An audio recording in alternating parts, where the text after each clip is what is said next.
Hey guys, welcome back. Today we are going to check one more version of round function, that is round up. Okay, this is similar to round function. We'll see down as well in our next video. But what round up does is it rounds up a number away from zero.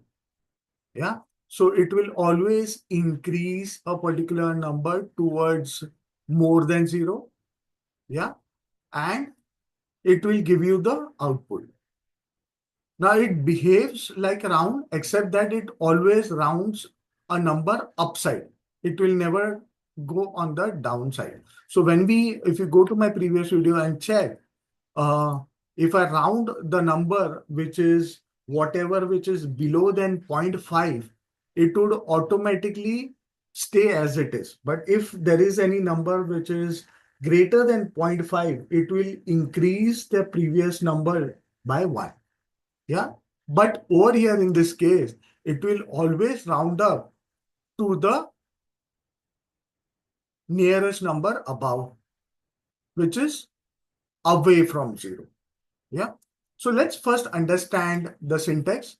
The syntax is same like round function, but you will have the naming as round up. Okay. Let's use the same examples that we used earlier.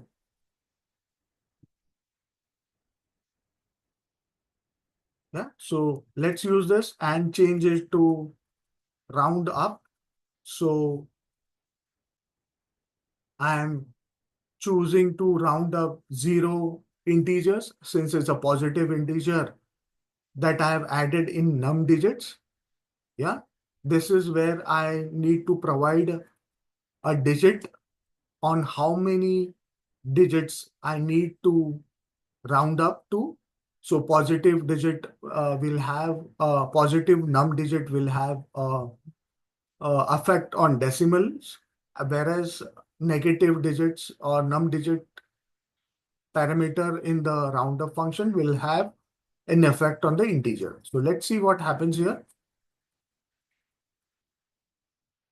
So here you can see it has got rounded up to a number which is above or away from zero. Previously, when we tried to round up, it got the same number as we had for integer over here.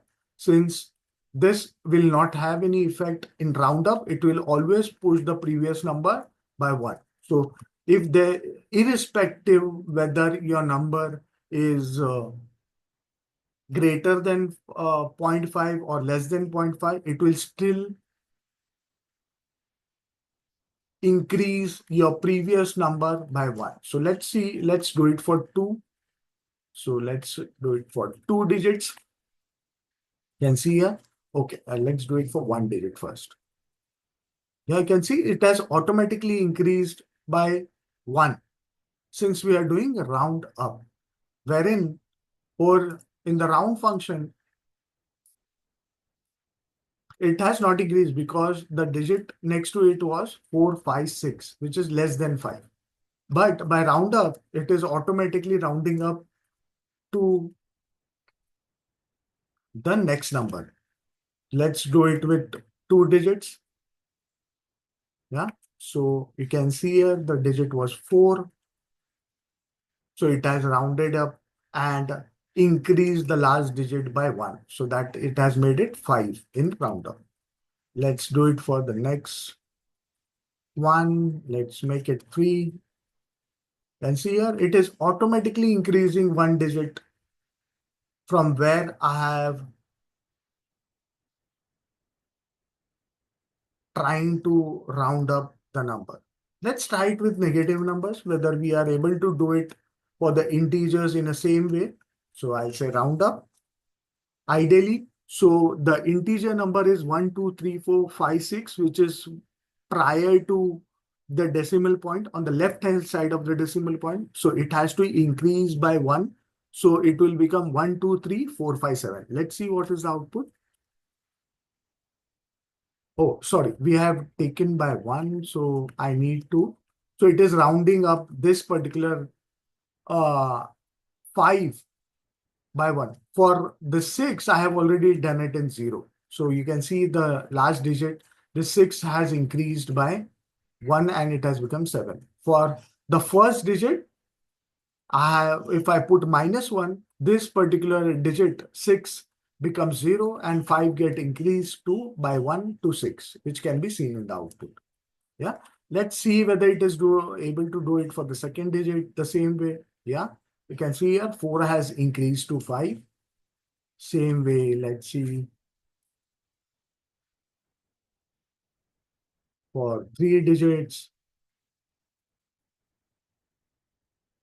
Same way for 4 digits.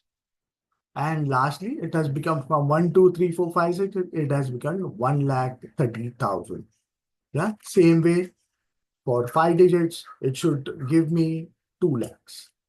Yeah. So you can clearly see what has happened between the round and the roundup function, where roundup has moved the data upward. So it has by default increased the the number which is prior to the rounding up number so that it get increased by 1 every time. Yeah. So it will always round up a number upside.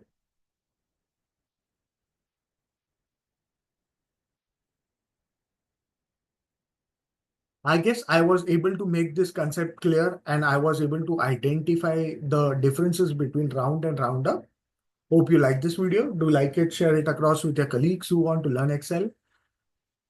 Comment if you want me to cover any of the topics in this 365 days of Excel journey. And yes, do not forget to subscribe to my channel because that's how you're going to get all these videos whenever I post them on YouTube.